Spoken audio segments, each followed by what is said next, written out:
Hi everyone.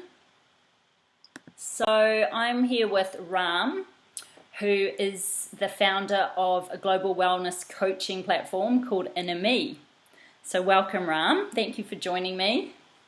Hi, Sarah. Thank you for having me on board. I really appreciate it. No problem. So before we start talking about your background and how you've got to where you are now, do you want to just talk a little bit about Inner Me and what it is so people can kind of understand why I'm talking to you in the first place, I guess? Yeah, that would be great. So, Inner Me, the website is www.innr.me. Inner Me is a global wellness coaching platform. So, what we have done is to create a platform where people can connect with coaches and experiences from all over the world to learn from them and to live well and thrive. So there is an opportunity where we saw that there were coaches from everywhere who were offering amazing wisdom and coaching in different aspects of our lives, but there was not one place where people could actually find everyone together. And Inami does that. Inami basically brings together coaches from multiple wellness modalities into a singular platform. And we've built a way where we bring the best of wellness coaching and the best of technology together to make it super easy for people to take control of their wellness journey and connect with them and learn from them and live an awesome life. That's what Inami is. It's, really exciting. I think it's such a great idea. So what I wanted to start talking about initially is just to find out your background and a little bit about yourself. It's always good to know where people have come from to get to where they are now. So I'll just let you chat about that. Wow, I'm going to tell you a long story now then. Okay, great. Just to give you a quick background, so I come from just immediately prior to Inami, I was an advertising professional. All right, so I was in the advertising, marketing, and digital, media world for over a decade. Mm-hmm. All right, and prior to that, I started out my career as a technology consultant. So that by virtue, I am an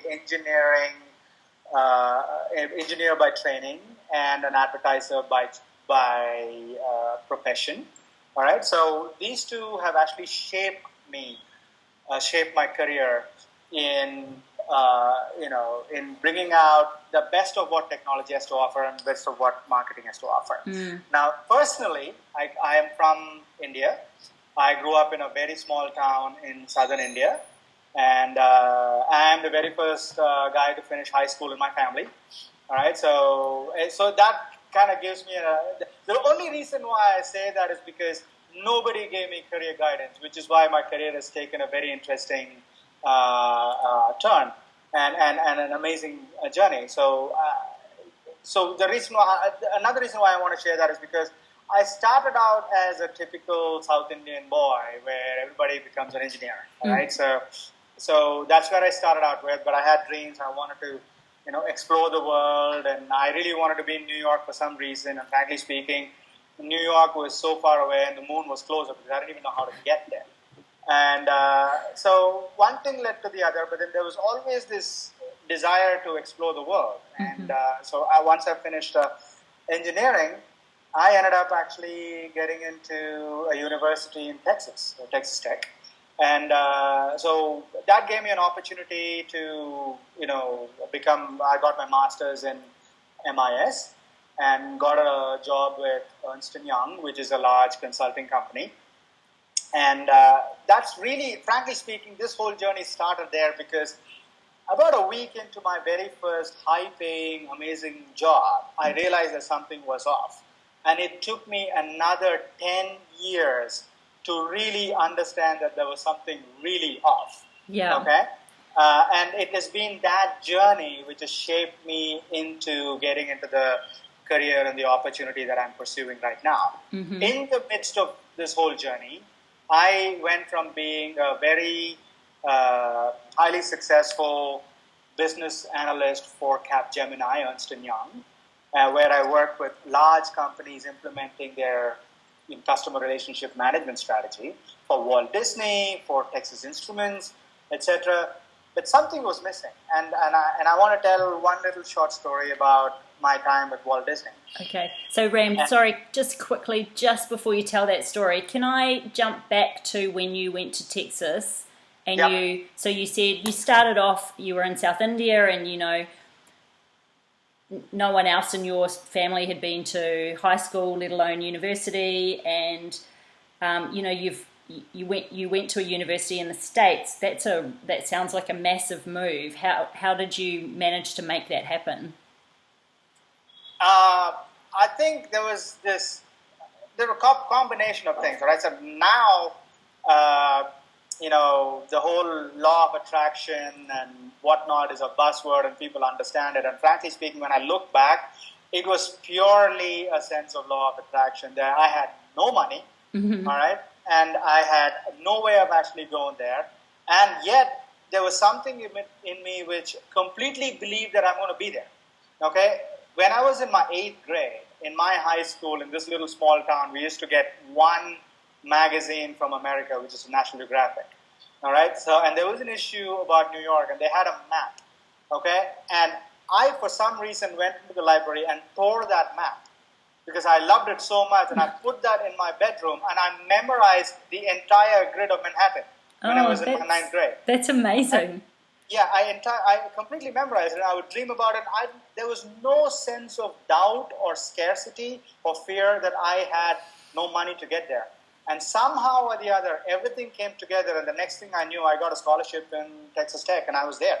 You know, and so honestly speaking, I really do not know how I made it happen, except for that complete, no doubt sense of energy inside me, which just pushed me, and it got me the right people to help me.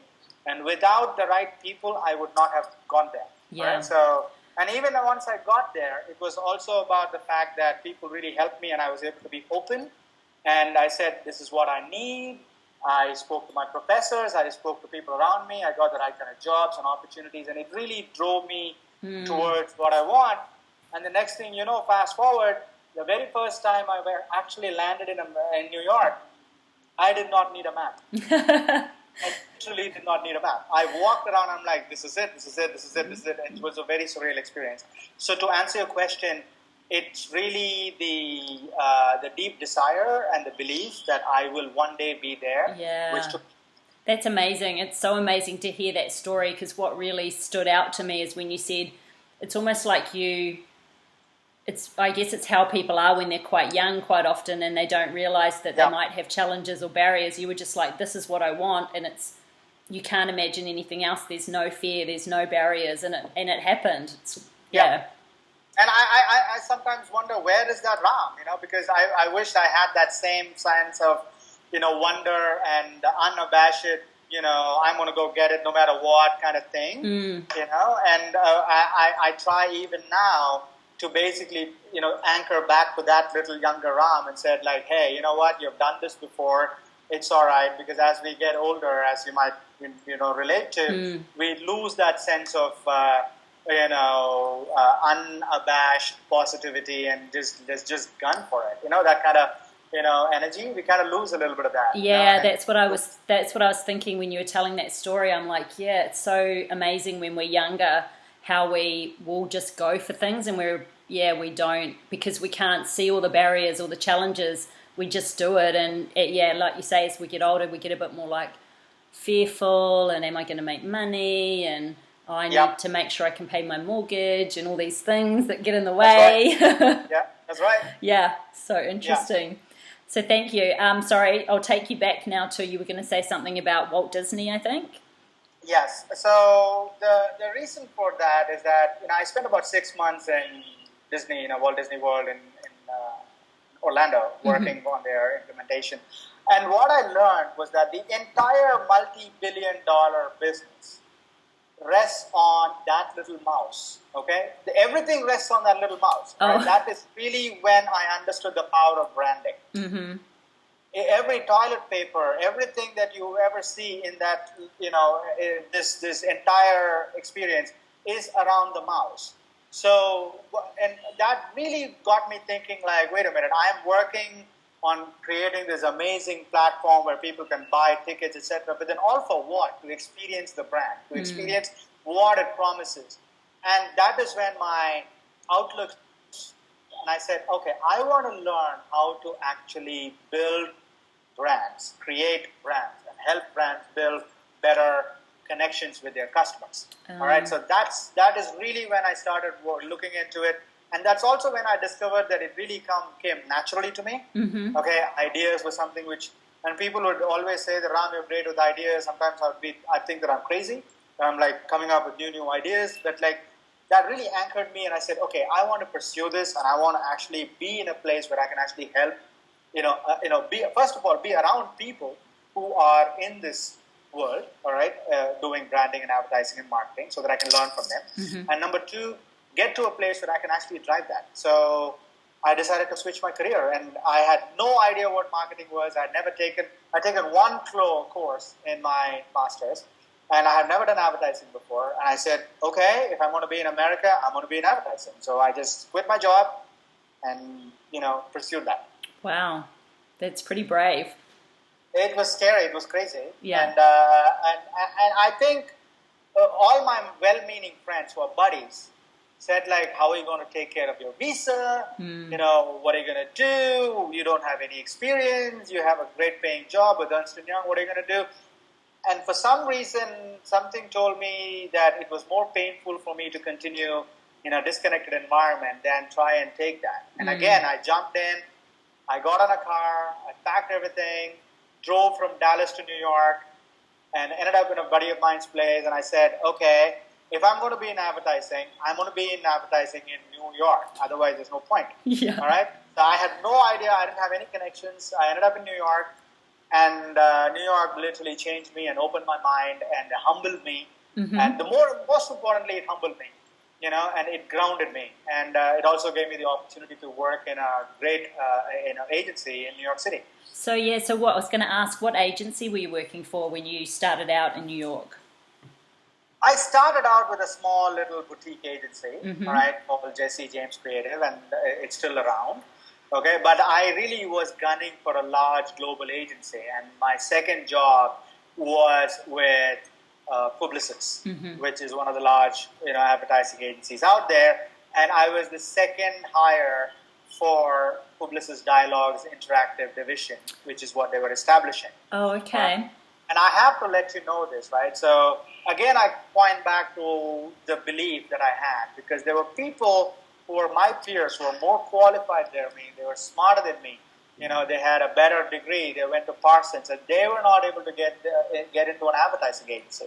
And here I am with no degree and no experience, and I was able to actually get into that agency and convince them that please give me a chance. Okay, and they believed in me, and they said, let's give Ram a chance. And I was able to actually grab that opportunity and get in. That's fantastic. That's really interesting. I think it just goes to show, because I've always thought of advertising as business consulting. So you kind of came from the right background in a way. Yep. And I'm sure they loved that you were, it's all about idea generation as well, isn't it? So, so from their perspective, I'm sure they thought they'd got a great hire, even though if you compared yourself to everyone else, you didn't have the typical background that you might need. Yeah. So it was, interesting. Yeah, thank you. And I think what I want to, get from there is the fact that I had the opportunity to learn from all these amazing, amazing business leaders. Okay, and they gave me the opportunity to work with some of the top brands in the world. I learned a lot.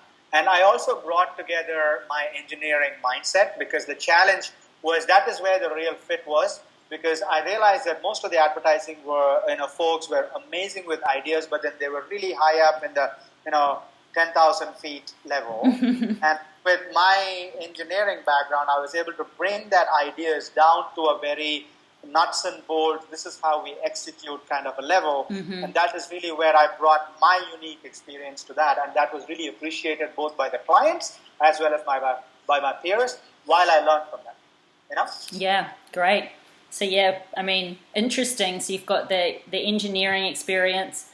You've ended up in New York, which is where you wanted to be. You're now in Yep. advertising. So then, how long did you work in advertising for? I was in New York for about 5 years, and I left New York, and I wanted to get back into India. All right, and in India, I came here in 2008. Okay, and I spent from 2008 till 2011. I was in India. Yeah, and during that time, I actually was in advertising. I had the opportunity to understand my own backyard because I had never done work before. I had never worked in India before. All right, so for me, it was as though coming completely to a new environment, new culture. Personally, I was familiar with where I'm from, but then professionally, I had no idea. For the first 6 months, I wanted to get on a plane and run back to America.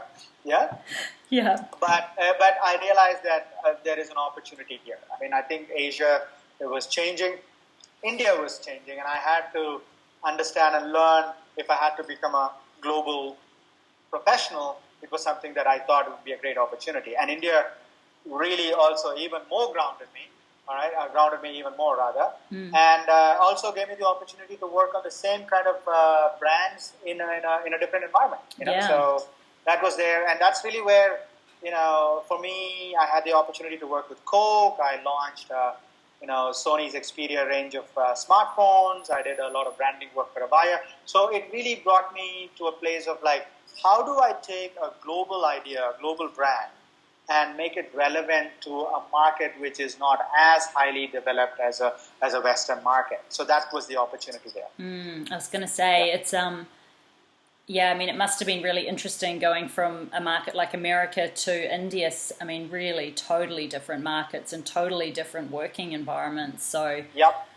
yeah, all learning experiences, aren't they?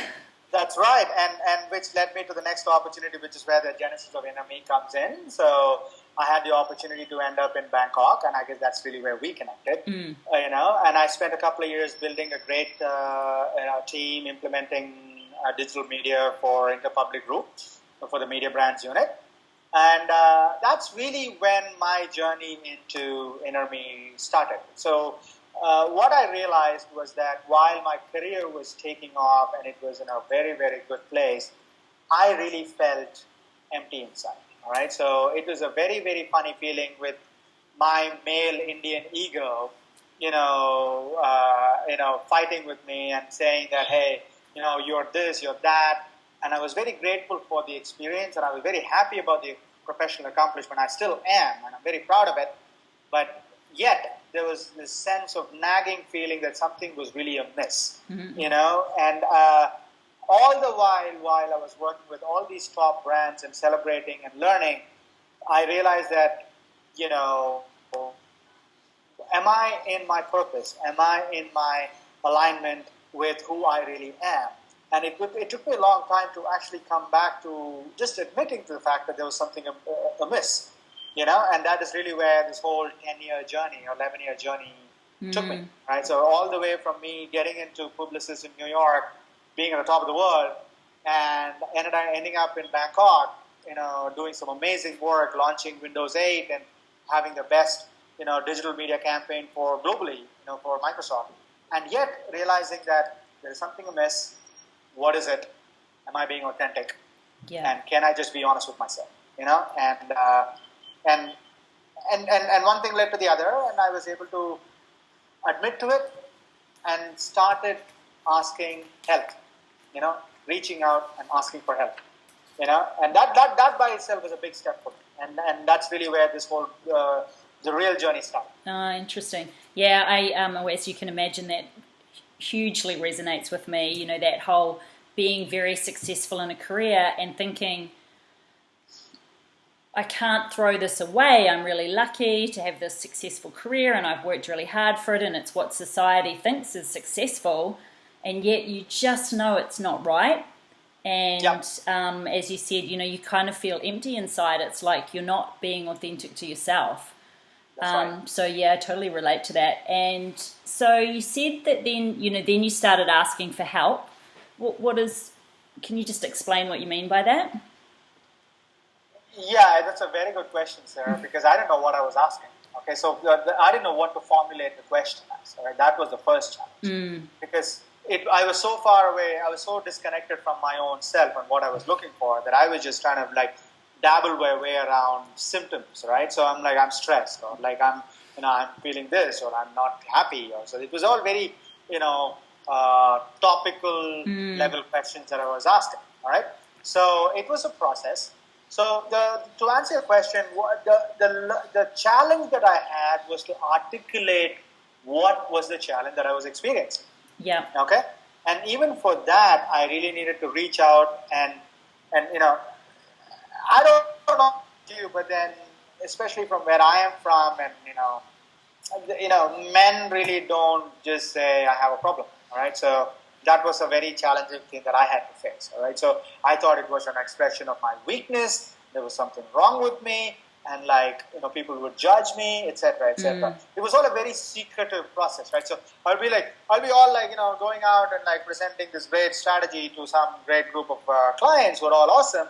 But then when I'm at home, I'll feel really miserable, and I'll be googling my way through like, okay, what happens if you are alone, or whatever. And it was a very secretive process, and because I was ashamed of myself. All right, and I still remember once when I was done a regional conference out in Singapore, and we were all partying. It's all how advertising folks are. We were in Clark Key. We were having a great time. And I came back to my hotel room. I cried my ass off. I'm going, I am not well. This is not right, and it was a very, very humbling experience because I cried my heart out. All right, and I'll admit it. And it was very painful. And I said, wait a minute. I mean, the group of people out there who love me, they're all great colleagues. Why am I feeling bad? Why am I feeling disconnected? And that night, I decided that I really need to do something about it. So what I did was to reach out to as many people as I could and ask, literally writing out the kind of question that I want to ask. And I started asking these questions. And thankfully, I was able to connect with some amazing coaches, right? And I also do believe that there was an energetic shift that happened inside me because I think the universe was waiting for me to just say, admit it, you need help, all right? And the moment I said yes, I started connecting with all these coaches, and then I was able to learn from them, get coached by them, and that is really where I sensed the opportunity of Inami. Oh, yeah. Fantastic. Yeah, thank you for sharing that. It's I'm sure there are lots of other people that have felt the same, and as you say, especially men, it's a struggle sometimes because guys don't talk about stuff the same way women do, so it's challenging. And when you are in a successful position, and it's all about professionalism, and it's hard to share when you're feeling not great about things, and it's really, really challenging. So I can more funny is how the universe plays to you, because I was in the land of smiles and I was miserable. Okay, and that doesn't make any sense. All right, so I mean, Thailand, everybody's happy. It's a very easy-go-lucky world. Whatever it might be. But then I realized that it's all within me. All right, so the thing that came up to me was like, let me change my job, or let me move up from here and go back to America, or whatever. But none of that was true. The only way out was in. Okay? And it was a very humbling process for me to get there. But it was also the greatest opportunity that was presented to me. And I had to go through that churn to understand it. And I said, okay, there is an opportunity for me to, first of all, learn and grow and become, get on this journey of becoming who I really am, which also gave me the opportunity to realize that I'm not alone in this. Okay, there are hundreds and thousands and millions of people out there who are in the same journey. How do I create an opportunity where I can provide the same kind of an access which I've had, and make it easier, rather than being all alone, being in the dark, not being able to share. Let me create this opportunity where people can. It can be easier for other people to go through this journey, and that's really what Enemy is. Yeah, it's really interesting actually to hear you tell the story, because the fact that it's almost like what you learnt really clearly showed you what you needed to offer. Yep. And I think that's what happens to all of us. It's like we go through some challenge that, and like you said, the universe is kind of telling you you're not on the right path. So we go through a challenge that then shows us where we should be, if we're willing to listen. And really interesting what you say about happiness comes from within. You can be in the land of smiles, but it doesn't really matter where you are. It's what's going on inside you. Amen. Absolutely. Yeah. Cool. Well, great story. Thank you so much. So I've got a few other questions. What do you think have been the biggest challenges that you've had to, challenges that you've had to face, I guess, with setting up your own global platform? I mean, it's kind of a big deal and a huge undertaking. Sarah, to be very, open with you, I think most of the challenges have been inside of me. All right, so it's funny that I think you might be able to relate to it. Your readers and viewers might be able to relate to it. But when it comes to me, working for a large brand, I have no doubts in my mind. All right, so I can go and basically, given my training and given my experience, I can sit in front of any brand of any stature and help them create a strategy for them to become the next or achieve their business goals or campaign goals or whatever it might be. But the challenge for me was to apply that for myself.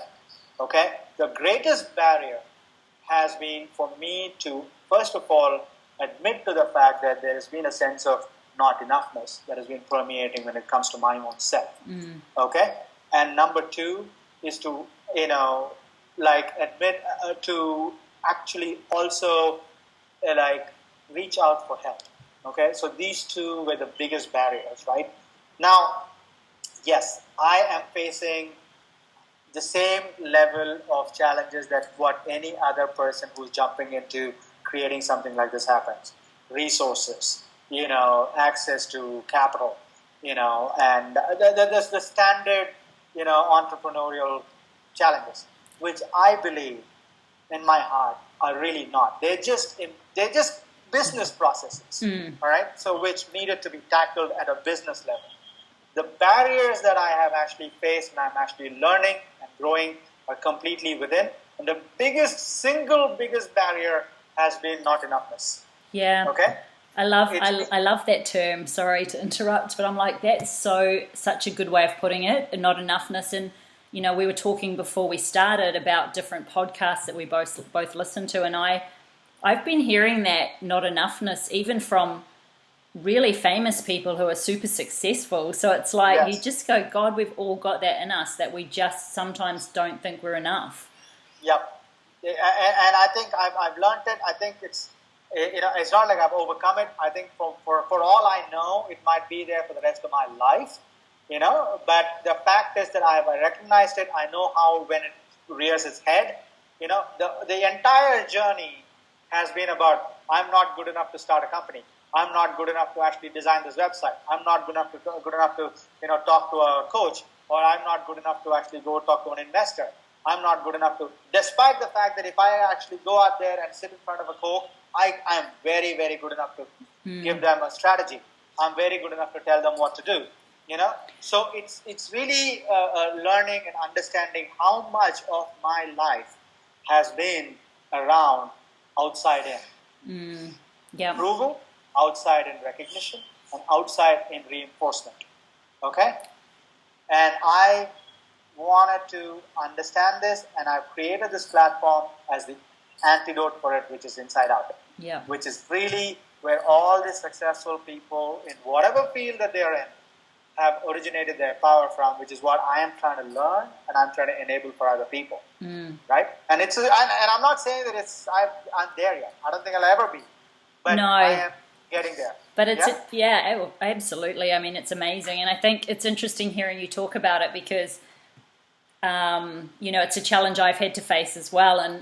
But it's almost like the more things it's almost like once you're on the path in the right direction, you just have to overcome it. You're sort of on this road that you have to keep going. And like you say, you know, you've had to have meetings with investors. You've had to do all these things. And it's kind of like, even if there's a sense of not enoughness, you then do it. And then you're like, oh, okay, I can do that. It's not bad. Yeah, well, it's fine.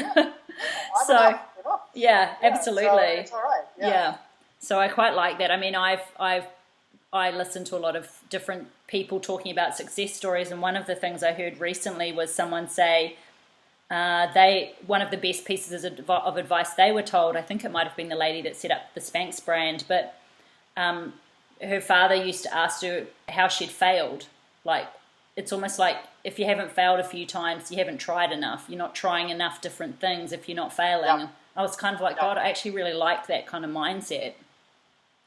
Well, it's you know, I just want to add one more thing to it, because I've actually faced the same situation, but it's very, for me, I had this experience where I get very inspired by that kind of experiences that people share.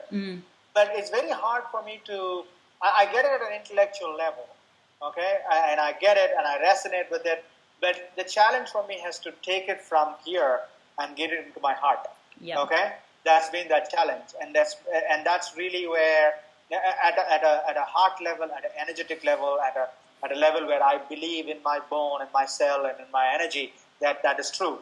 Okay, that is really where I've had the greatest struggle, and I'm actually working on that. No, that's a really nice way of putting it, and I think it's what also just, I guess, how it resonates with me, and I'm not saying it's necessarily the same for you, but it's all very well to listen to all these different people, but until you experience it yourself, it doesn't really sink in.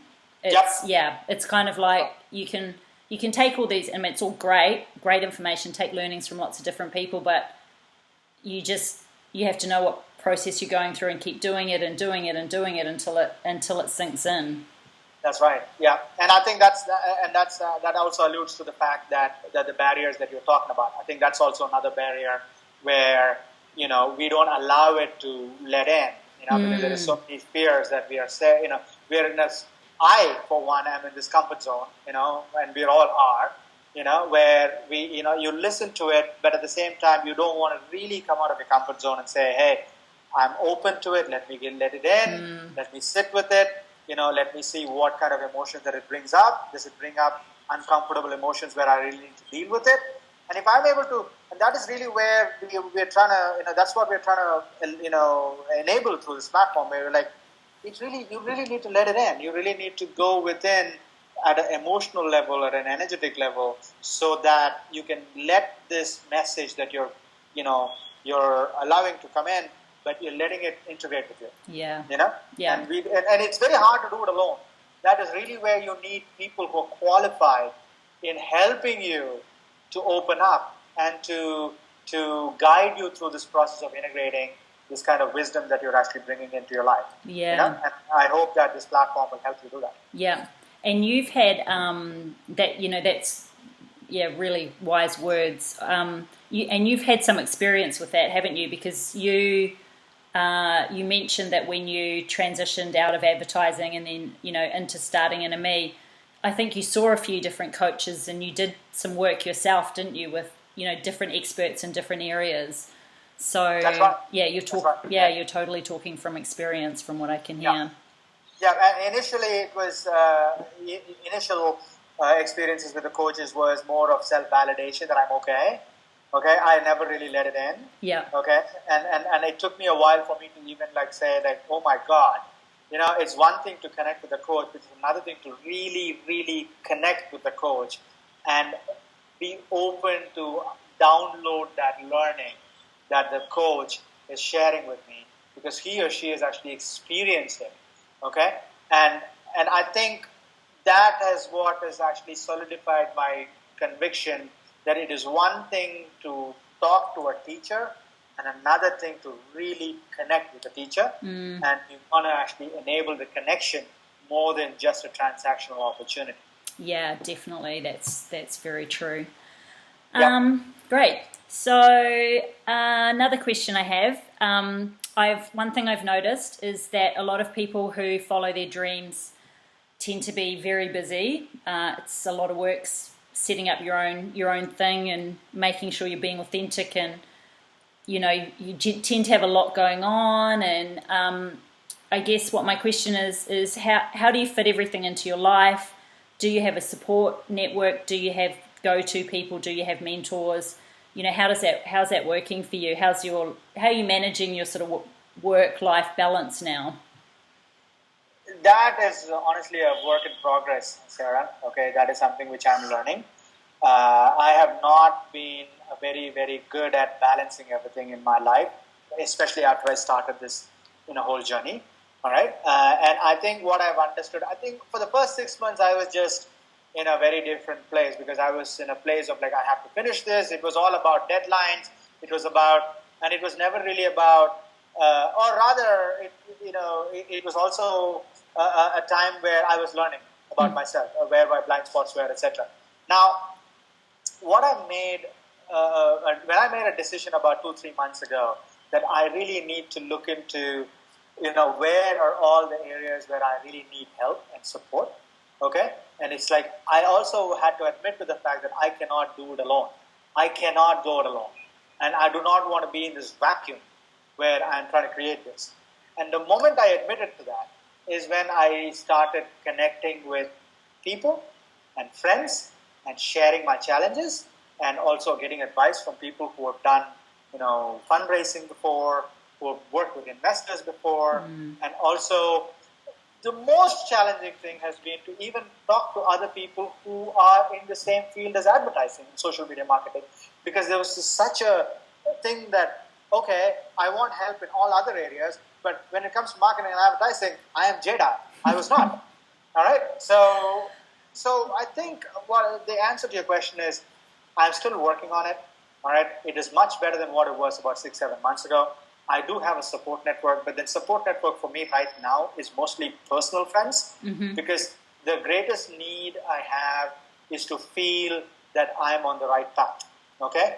I know that I'm on the right path in my gut, but then once in a while, doubt does show up. Okay? And I'm not going to lie to you.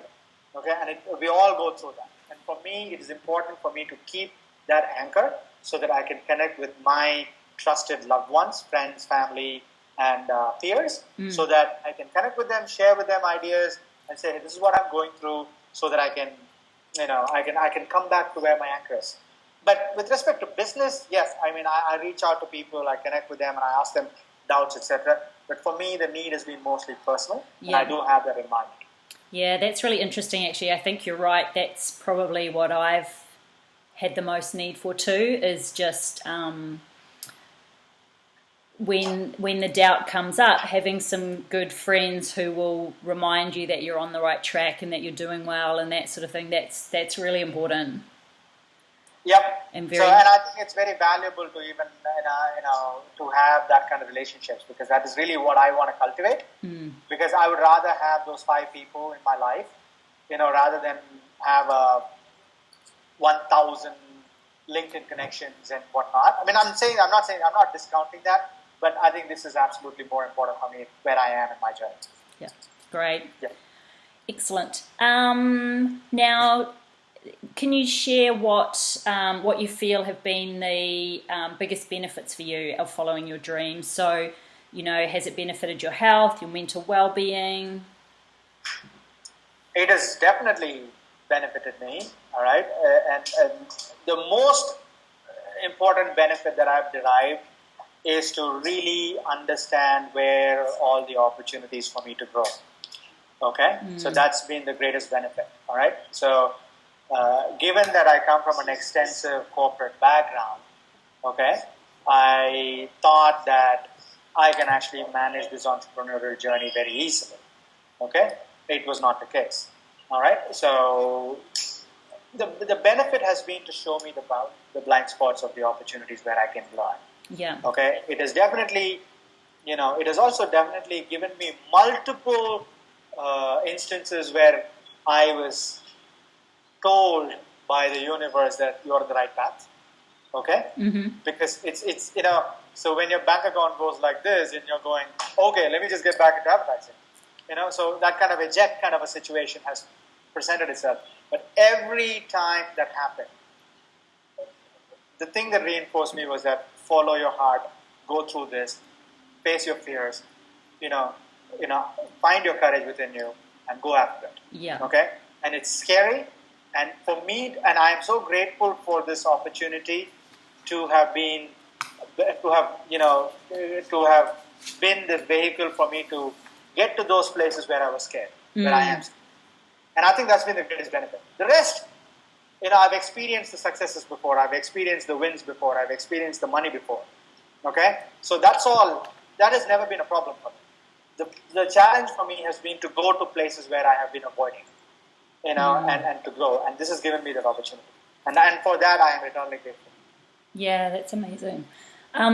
Sorry, when you were talking just then, what popped into my head was I just wondered whether you might have had any experiences of synchronicity, because I know that when you start on the right path, and even though you have challenges and you have these like eject moments, quite often something will happen that you're like, it tells you you're on the right path. And it made me think. I thought, I bet you've had some instances of synchronicity. I don't know why. It's a completely different podcast, because I can go on and on, or a call, because all right, I moved to Bangkok on 11/11/11. Yeah. All right. From the day I moved till now, there's been synchronicities happening, and I'm not kidding. Okay, and I'm only sharing this with you because you brought this up. Okay, so I've seen synchronicities with, these coincidences with numbers. Okay, every question that I ever wanted, I would get an answer through a podcast. All right, at the right time. Yeah. Okay, I would see signs. And I have to tell you, if you had asked me 4 years ago, if somebody was telling me these things, I'd be like, this guy is on freaking coke, okay? Yeah. Or like, he's high as a kite, all right? But that Ram and this Ram are different. Yeah. And I got to tell you, I've actually been given the opportunity to experience a completely different dimension of the reality, okay?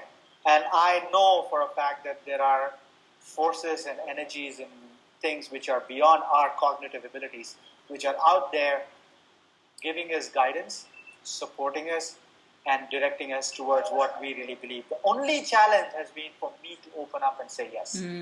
Okay? The synchronicities have been crazy, right? Yeah, it's amazing. No, it was like when you were talking, I just had this sense of it, and I thought it's so amazing how when you're on the right path, that synchronicities do start happening and showing up in your life, whereas when you're not, and this is what people that are facing, I think, that are stuck in their jobs or whatever that's holding them back, they face more challenges. The synchronicities aren't there; they're not showing up. Yeah, 3 weeks ago, I had a buddy of mine recommended, an ex-client of mine wanted me to check out this new, really high-profile job in a very, very large global technology company. All right. Now, only because of the fact that he's an Aussie, by the way. So he sits out of Singapore. He's like, Ram, you're the best guy for the job. So only because he recommended me, I actually went and connected with that hiring manager here, just to understand it. The job is great. The company is great. Okay, so it's an amazing company. All right. But even when I got into the car, the moment I turned the radio on, every sign between me taking the car out from my office till that office, the podcast I listened to, the signs I saw, everything was like, what the F are you doing? Follow your heart. Why are you even doing it? Yeah, because it's tempting. Hey, I'm sure you're like me. You used to earn a lot of money, and they'd offer you a lot of money, and you're like, that seems like the easy, safe option, but it's not the rewarding option. It really is not, and I also do believe that it's not a zero-sum game. I do, and that's the thing which I realized, that the opportunity was to create a collaboration platform, because they are into collaboration, all right? So it's Cisco, all right? So they connect people. Yeah. All right? And it was a great meeting. It was for an hour, okay? He shared this amazing opportunity which they're creating. And I realized to myself, I've actually created a collaboration platform. Why the hell am I even going to go out there and actually do something else? It makes no sense. Yeah. And I'm sure they have this amazing technology. But I said, I've actually created a platform where people can collaborate and get better from within. Now, how amazing is it for me to actually create this from the ground up and not realizing the value? Yeah. So why would I actually abandon this, or not even entertain the? I mean, I'm not going to, but then entertain the idea of actually doing something else. So I really thank the gentleman, and I thank the opportunity, and for mostly to the universe, saying that thank you for giving me a very clear indication that I'm in the right path. Yeah. Now I'm not going to go back, and I send them an email saying thank you for the opportunity. If you want me to consult and help you guys out, I'll be absolutely open to. But my career is very, very clear. All right. So these kind of synchronicities keep happening, and they're only giving me the opportunity to say, follow your path and follow your heart. Yeah. Yeah. That's amazing. My next question is, so what traits do you think are important or have been important for you with following your dreams? And I ask this because I think it will be helpful for other people to understand maybe what some of the characteristics are that are important. Is it determination or courage or? I think self-honesty. Mm-hmm. Authenticity. Yeah. I have actually been challenged in how do I put this, in brute force will, so to speak. Okay, it has not worked for me. Yeah, right. Okay, all right. So at some point in time, I fall out, and it has not been a very sustainable experience for me. Okay, which I believe is a whole lot of self-development work, marketing speak that is out there. Okay, you can do it. I'm not saying a whole lot, but there is a school out there which is about, from a mental level. It has not been helpful for me. And I do believe that our mental resources are limited. Okay? It is subject to fatigue. It is subject to, multiple levels of influences that we are not. I think the greatest trait would be to figure out a way of actually connecting yourself within to a deeper part of you. All right? And being authentic. Yeah.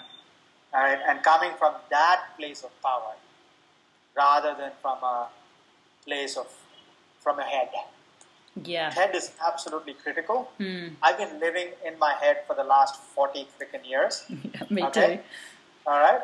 And the challenge has been to connect with the lower, more important parts. From a place of our heart, from a place of our sex, from a place of our, the things which would never be influenced from the outside world. Okay? They'll never change. They will always point you to the true north. Yeah.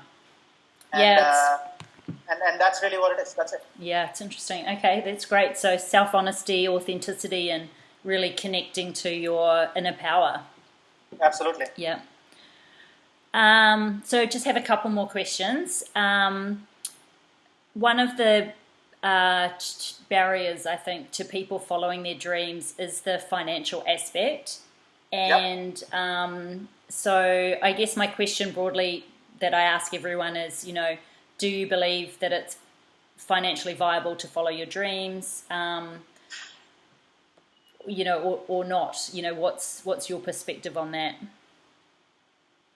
I can only speak for myself. I don't think I'm there to advise, other people, because it's a very circumstantial thing. That's what I believe.